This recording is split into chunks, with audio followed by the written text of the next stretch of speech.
Badira istorioak analitika batean sartzen ez direnak, erradiografia batean agertzen ez direnak, baina mina eragiten dutenak. Badira, neke edo beldur moduan, kontsultara iresten diren istorioak. Nola adierazi ez dakigun zerbait bezala. Eta hala ere, norbaitek benetan entzuten duenean, zerbait aldatzen hasten da.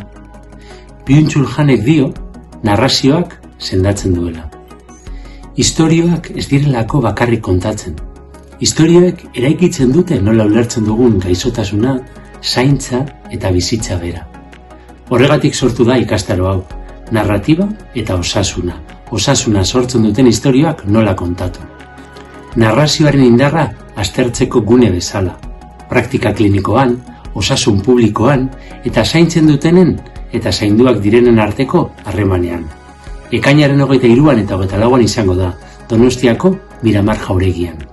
2 egunez, teoria eta praktika uztartuz, medikuntza narratiboa, kontakizunaren etika eta idazketa hausnartzailea landuko ditugu.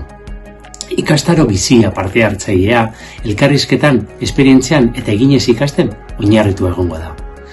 Osasuneko eta hezkuntzako profesionalentzat eta zeharkatzen eta eraldatzen gaituzten historiak hobetu ulertu nahi dituzten pertsona guztientzat zuzenduta dago.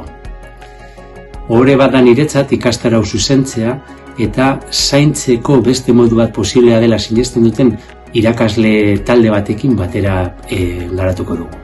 Zeren batzuetan ez da nahikoa gaixotasunak tratatzea.